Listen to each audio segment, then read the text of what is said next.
നമ്മുടെയൊക്കെ ഒരു ഐഡിയൽ കപ്പിളാണ് ദിലീപേണ്ണും കാവ്യ ചേച്ചി എന്നൊക്കെ പറയുമ്പോ. അപ്പൊ ഈ എന്ത് കാര്യത്തിന് അപ്പൊ വഴക്കുണ്ടാവണേ? ചുമ്മാ പറഞ്ഞാണ് ഒരു പ്രാസത്തിന് പറഞ്ഞു നോക്കിയതാ. അല്ല ഒന്നും വലിയ വാർത്തയാക്കല്ല കേട്ടോ. അയ്യോ എന്റെ ദൈവമേ, ഞാൻ എന്തെങ്കിലും ഉണ്ടാക്കുന്നുണ്ടോന്ന് ചോദിച്ചപ്പോ വഴക്കൊക്കെ ഉണ്ടാക്കാൻ ശ്രമിക്കുന്നു, അങ്ങനെ പറഞ്ഞു പോയതാണ്. ദൈവമേ, അയ്യോ ഒന്നുമില്ല, ഞാൻ പറഞ്ഞില്ല. നാളത്തെ വാർത്ത അതായിരിക്കും, ഒന്നാമത് ഞാൻ അടുക്കളയിലെ വഴക്കുകൾ. അൽപൂർവ്വം വല്ല വെള്ളമൊക്കെ ചോദിച്ചിട്ട് അവിടെ ചെല്ലാറുള്ളൂ. അല്ല, എന്നാലും മഹാലക്ഷ്മിയുടെ കാര്യത്തിൽ കേട്ടോ, കാരണം ഇപ്പം പല വലിയ വിവാഹങ്ങൾക്ക് മുമ്പ് ഏറ്റവും കൂടുതൽ മീഡിയ കവറേജ് എനിക്ക് തോന്നുന്നു ദിലീപേട്ടനെയും ചേച്ചി എല്ലാവരും ചോദിക്കുന്നത് മീനാക്ഷിയെ കുറിച്ചും മഹാലക്ഷ്മിയെ കുറിച്ചും കൂടുതൽ ചോദിക്കുന്നത്. രണ്ടുപേരെ പറ്റിയുള്ളൂ. അതെ അതെ അതെ അതെ. അപ്പൊ എനിക്കൊന്ന് മീനാക്ഷിയുടെ ഒരു നല്ല ഛായ നമുക്ക് തോന്നും ചിലപ്പോ. പണ്ടത്തെ ആ ചെറുപ്രായത്തില് രണ്ടുപേരുടെ ഫോട്ടോ കണ്ടു കഴിഞ്ഞാൽ രണ്ടുപേരുടെ ചെറുപ്പം ഒരേപോലെയാ. നമുക്ക് തന്നെ പിന്നീട് കൺഫ്യൂഷൻ ആയിട്ടുണ്ട്. എന്നുവെച്ചാൽ ഇതിൽ ഏത് അങ്ങനെ വന്ന ഒരു ടൈം ഉണ്ടായിരുന്നു. ഇപ്പൊ കുറച്ച് വ്യത്യാസമായി, ആൾക്കാർ വളരുമ്പോ അതിന്റേതായ കുറച്ച് വ്യത്യാസം. കുറുമ്പുണ്ടെന്ന് ദിലീപേട്ടൻ പറഞ്ഞിട്ടുണ്ടായിരുന്നു. ഇപ്പോഴും ഉണ്ടോ ദിലീപേട്ട? നല്ല കുറുമ്പാണ്, നല്ല കുറുമ്പ്. ഇപ്പൊ കറക്ഷനൊക്കെ ഉണ്ട്, സ്കൂളിൽ പോയിട്ട് വരുന്ന സമയത്തുള്ള കറക്ഷനൊക്കെ ഉണ്ട്. ഇപ്പൊ ഞങ്ങള് ഒരു യാത്ര പോയിട്ടുണ്ടായിരുന്നു ഹോങ്കോങ്ങില്. അപ്പൊ അവിടെ പോയിട്ട് നിൽക്കുകയാണ്. അപ്പൊ ഞാൻ എന്തോ ആവശ്യത്തിന് വേണ്ടിയിട്ട് ലഗേജ് ഒക്കെ ആയിട്ട് റാപ്പ് ചെയ്യാൻ വേണ്ടിയിട്ട് ഞാൻ അവിടെ പോയി എയർപോർട്ടിൽ. അപ്പം ഞാൻ അത് ചെയ്തിട്ട് വരണം. അപ്പൊ അതുവരെ അപ്പൊ നമ്മുടെ പുറകിൽ ആള് നിൽക്കുന്നുണ്ട്. അപ്പൊ പ്രായമായ ഒരു അപ്പൂപ്പനും അമ്മൂമ്മയും പിന്നെ നിൽക്കുന്നുണ്ട്. അപ്പൊ വേഗം കാവ്യ പറഞ്ഞു യു ഗോ എന്നുള്ളൊരു അയാള്, അമ്മ that's not correct, it's a command, you can request them, you can go like that എന്നൊക്കെ പറഞ്ഞിട്ട് ഇവള് തിരുത്തൽവാദി ആയിക്കൊണ്ടിരിക്കുകയാണ്. ഒരു സെന്തോ പറഞ്ഞപ്പോ അച്ഛാ that's not in, that's on. ഇപ്പോഴത്തെ പിള്ളേര് ഇത് പഠിച്ചോട്ടോ, അവര് IB സിലബസിലാണ് പഠിക്കുന്നത്. അപ്പൊ ഇടയ്ക്ക് ഞാൻ പറഞ്ഞു ഇങ്ങനെ മോളിപ്പോ MBBS പരീക്ഷ കഴിഞ്ഞു, അവള് പാസ്സായി, അവൾ ഔസർജൻസി ചെയ്യാണ് എന്ന് ഞാൻ വേറെ ആരോട് എന്തോ സംസാരിച്ചപ്പോൾ അവര് വിശേഷം ചോദിച്ചപ്പോൾ ഞാനാ പറഞ്ഞു. ഇവളിങ്ങനെ നിന്നിട്ട് എൻ്റെ തട്ടണു. ഞാൻ UKG പാസ്സായി എന്ന് പറ, UKG പാസ്സായി എന്ന് പറയാൻ. പഠിക്കും കേട്ടോ, ഇരുന്ന് കുത്തിയിരുന്ന് പഠിക്കുന്ന ഒരു പ്രകൃതമാണോ അതോ ഇങ്ങനെ? ആ സ്കൂളിലെ ആൾക്കാർ പറയുന്നത് നിങ്ങള് ഒന്നും പഠിപ്പിക്കരുത്. മാതാപിതാക്കളോട് പറഞ്ഞ ആദ്യത്തെ മീറ്റിംഗ് അതായിരുന്നു. നിങ്ങളുടെ കുട്ടികൾ ഇവിടെ വരട്ടെ, അവരെന്താ പഠിച്ചെന്ന് ഒരു സമയം കഴിയുമ്പോൾ നിങ്ങൾക്ക് മനസ്സിലാവും എന്ന് പറയുന്നുള്ള. പക്ഷെ അവിടുത്തെ കുട്ടികളൊക്കെ നമ്മൾ ഇവരൊന്നും പഠിക്കണമെന്ന് കാണില്ല. പക്ഷെ അത് കഴിഞ്ഞ് പിന്നെ ഇടയ്ക്കിടയ്ക്കാണ് ഈ ഹോംവർക്ക്. പക്ഷെ ഹോംവർക്ക് എന്ന് പറഞ്ഞാൽ ഇവക്കുള്ള പണിയാണ്. അത് എല്ലാ മാതാപിതാക്കൾക്കും അത് കൂടുതൽ അമ്മമാരാണ്. ഇപ്പൊ കണ്ടില്ല, അത് വരച്ച് അത് ഒട്ടിച്ച് ഇത് വെച്ച്. ചേച്ചി ആയിരിക്കും അല്ലേ ഇരുന്ന് ചെയ്യുന്ന? കാരണം ഇല്ല, കാവ്യാണ് ഇവളുടെ ചേച്ചിയാന്ന്. എന്നാലും ഞാൻ ഒരു കാര്യം ചോദിക്കട്ടെ ദിലീപേണ്ണ, കാരണം കാവ്യ ചേച്ചീനെ അത്രയും സ്കൂൾ കാലം തൊട്ട് കണ്ട ഒരാളാണ് ദിലീപ്. പിന്നെ ഇതാ ഭാര്യയായി, ഇപ്പൊ അമ്മയായി ചേച്ചി, ഇപ്പൊ കാവ്യ ചേച്ചി. അപ്പൊ ഈ ഒരു ട്രാൻസിഷൻ എങ്ങനെ നോക്കി കാണുന്നു ദിലീപ്? വളർന്നോണ്ടിരിക്കൂല, അപ്പൊ നമുക്കൊന്നും ചെയ്യാൻ പറ്റില്ല. എന്നാൽ ഈ അമ്മയായപ്പോ ഭയങ്കര റെസ്പോൺസിബിൾ, ഒരല്പം വഴക്കൊക്കെ പറയുന്ന ഒരു അമ്മയായോ ചേച്ചി, അതോ സോഫ്റ്റ് ആയിട്ടുള്ള അമ്മയാണോ? സോഫ്റ്റ് ഒന്നുമല്ല, പെട്ടെന്ന് അത് പണ്ട് തുടങ്ങി നമുക്ക് പെട്ടെന്ന് ദേഷ്യം വരുന്ന ഒരാളാണ്, ഷോർട്ട് ടെമ്പേർഡാണ്.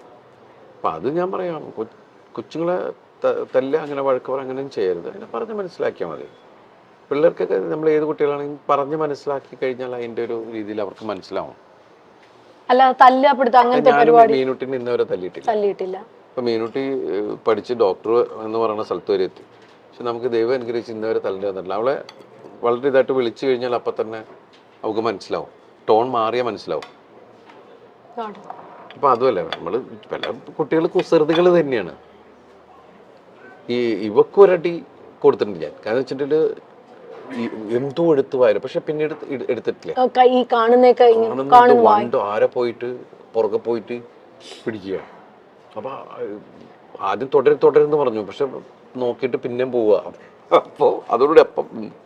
പക്ഷെ എനിക്ക് തോന്നുന്നു ദിലീപേട്ട ഭയങ്കര നേരം പോക്കായിരിക്കും ആളും കൂടെ ഉള്ള സമയത്തൊക്കെ. ഞാൻ മീനാക്ഷി ഉള്ള സമയത്ത് ശരിക്കും പറഞ്ഞാല് എനിക്കത് മിസ് ചെയ്തിരുന്നു. ഞാൻ ആ സമയത്ത് എൻ്റെ സിനിമകൾക്ക് ഭയങ്കര ഹിറ്റുകളും, ഞാൻ ഓരോ സിനിമയുടെ പുറകെ ഇങ്ങനെ കണ്ടിന്യൂസ് സിനിമയുടെ പുറകെ പോകല. അപ്പൊ ആ സമയത്ത് ശരിക്കും പറഞ്ഞാൽ ആ പ്രായം എനിക്ക് ആസ്വദിക്കാൻ പറ്റിയിട്ടില്ല. ആ 2-3 വയസ്സ് എന്ന് പറയുന്നത് ശരിക്കും മിസ്സിങ് തന്നെയാണ്. അതെനിക്ക് ഇവിടെ കിട്ടി. കാരണം ആ സമയത്ത് ശരിക്കും കോവിഡ് കോവിഡായി വീട്ടിലായി എല്ലാം ആയിരുന്നപ്പോ എനിക്ക് അതിൽ വേറൊരു സങ്കടം എന്ന് വെച്ചിട്ടുണ്ടെങ്കിൽ ഞാൻ 1.5 വർഷം പുറത്തേക്ക് പോകുന്നില്ല നമ്മളാരും. പിന്നെ ഞാൻ പോയത് നാദൃശ്വരം മോളുടെ ഐഷുവിന്റെ കല്യാണത്തിനാണ് പോയത്. പക്ഷെ ദൈവം അനുകരിച്ച് അപ്പൊന്നും എനിക്ക് വീട്ടിൽ ആർക്കും കോവിഡ് കിട്ടിയില്ല. അത്രയും ക്രൗഡിന്റെ ഇടയിലാണ് നമ്മൾ പോയിരുന്നത്. എത്ര ദിവസം ഉണ്ടായിരുന്നു ആ കല്യാണം.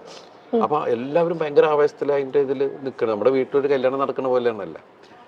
അത് കഴിഞ്ഞ് പിന്നെ വേറൊരു സ്ഥലത്ത് പോയപ്പോൾ എവിടെയോ ഒരു എന്തിനോ ഫംഗ്ഷന് പോയപ്പോഴാണ് എനിക്ക് കിട്ടിയോ എന്നൊരു സംശയം. ഞാനാണെങ്കിൽ അങ്ങനെ എല്ലാവരെ കുറിച്ച്, കാരണം ഞങ്ങൾ 10-13 പേര് ഒരു വീട്ടിലാണ്.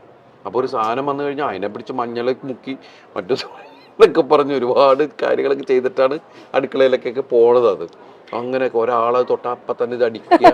കൊച്ചൊക്കെ ശീലമായി, ജനിച്ചപ്പം തുടങ്ങി ഈ സാധനമൊക്കെ കിട്ടിയിട്ട് അതൊക്കെ ഇങ്ങനെയൊക്കെ ഇത് കാണിക്കുന്നതാണ്. ഇങ്ങനെയായി. അതിനിടയ്ക്ക് ഞാൻ കൊണ്ടുവന്നു ഇത് വീട്ടിൽ കോവിഡ് ഞാൻ കൊണ്ടുവന്നു. അത് ഞാനാണ്. എന്നിട്ട് എല്ലാവരും ചിരി തുടങ്ങി. ഭയങ്കര സൂക്ഷ്മമായിട്ട് നോക്കിയിട്ട് ഞാൻ കൊണ്ടുവന്നു എന്ന് പറയുന്നത്. എനിക്കാണെങ്കിൽ മറ്റത് പറഞ്ഞ കാര്യം ഐഡിയ എൻ്റെ പോയി എന്ന് പറഞ്ഞുകൊണ്ട് നമ്മള് അലൻസിയറായിട്ടല്ലേ പറഞ്ഞു എന്ന് പറഞ്ഞ പോലെ നമ്മളിങ്ങനെ ഒന്നും മിണ്ടാൻ പറ്റാണ്ട് എല്ലാവരും ചിരിക്കുമ്പോ എന്താടാ ഉള്ള സംഭവം. അങ്ങനെ ഞങ്ങൾ 3 പേര് മാത്രമേ. അപ്പൊ ഈ ചെറുതും പെട്ടു, ചെറുതിനും പിടിച്ചു. അപ്പൊ പാവം 21 ദിവസം ഞങ്ങളുടെ മുറിക്കകത്താ, ഒരു മുറിക്കകത്ത്. അപ്പൊ 21 ദിവസം ഇരുന്നിട്ടാണ് പോയത്. അന്നൊക്കെ 21 ദിവസം ക്വാറന്റൈൻ ആയിരുന്നു അല്ലേ ഏട്ടാ? ശരിക്കും നമ്മളെന്താ വെച്ചാൽ അമ്മയുണ്ട്, താഴെ അമ്മയുണ്ട്. അപ്പൊ അതുകൊണ്ട് അമ്മയ്ക്കൊരു കുഴപ്പം. അമ്മയ്ക്ക് പ്രായമുള്ളതല്ലേ, എന്തെങ്കിലും പറ്റിക്കഴിഞ്ഞാലൊന്നുള്ള ഇതിനകത്ത് നമ്മൾ അവിടെ തന്നെ ഇങ്ങനെ ഇരുന്ന് ഇതാക്കിയിരുന്നു. അപ്പൊ ആ സമയത്തൊക്കെ നമ്മൾ ഇവരിങ്ങനെ വാച്ച് ചെയ്തുകൊണ്ടിരിക്കലും ഒക്കെ ഉണ്ടല്ലോ. അപ്പൊ ഏതാണ്ട് 2 ആ സമയത്താണ്. അതുകൊണ്ട് വെച്ചാൽ എല്ലാവരും വീട്ടിലുള്ളതുകൊണ്ട് പെട്ടെന്ന് മലയാളം സംസാരിക്കാൻ. തങ്കമണിയുടെ റിലീസിനെ പറ്റിയൊക്കെ മഹാലക്ഷ്മി, മീനാക്ഷി ഒക്കെ എന്നാ പറയുന്നു കേട്ടോ അവര്? അല്ല, എല്ലാവരും ഇപ്പൊ സോഷ്യൽ മീഡിയയിൽ ഇത് വരുന്ന മീനാക്ഷി ശരിക്കും നല്ല ആസ്വാദകയാണ്. ഇപ്പൊ എല്ലാ സിനിമകളും കാണും.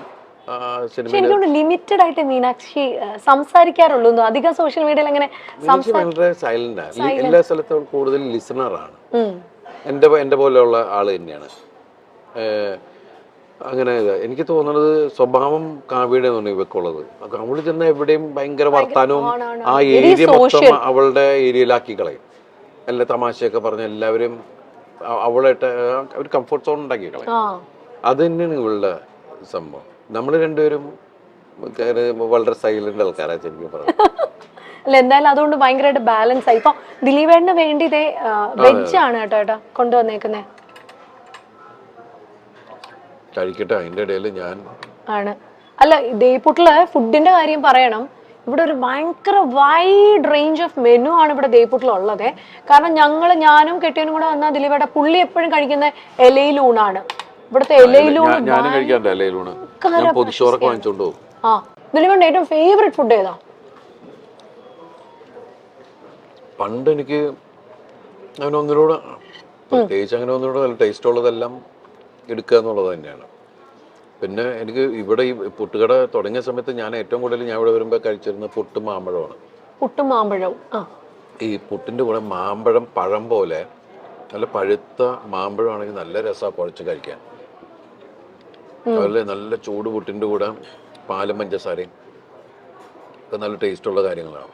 പിന്നെ നമ്മൾ പുതിയ പുതിയ ഒരുപാട് വെറൈറ്റികൾ നമ്മൾ ചിക്കനും പ്രോൺസും അത് എന്തൊക്കെ ഡിഷ് ഉണ്ടെന്നുള്ള സാധനങ്ങളൊക്കെ വെച്ച് ഡിഫറെന്റ് കോംബോകൾ നമ്മൾ ശ്രമിച്ചു നോക്കുന്നു. മില്ലറ്റ് പുട്ടുണ്ട് ഇവിടെ. Millet puttu, wheat puttu, ragi puttu, oats puttu. അപ്പൊ ഏത് പ്രായത്തിൽ വന്നാലും ഇപ്പൊ ദിലീപേട്ട സിനിമകൾ നമ്മൾ പറയില്ലേ, പ്രായഭേദം.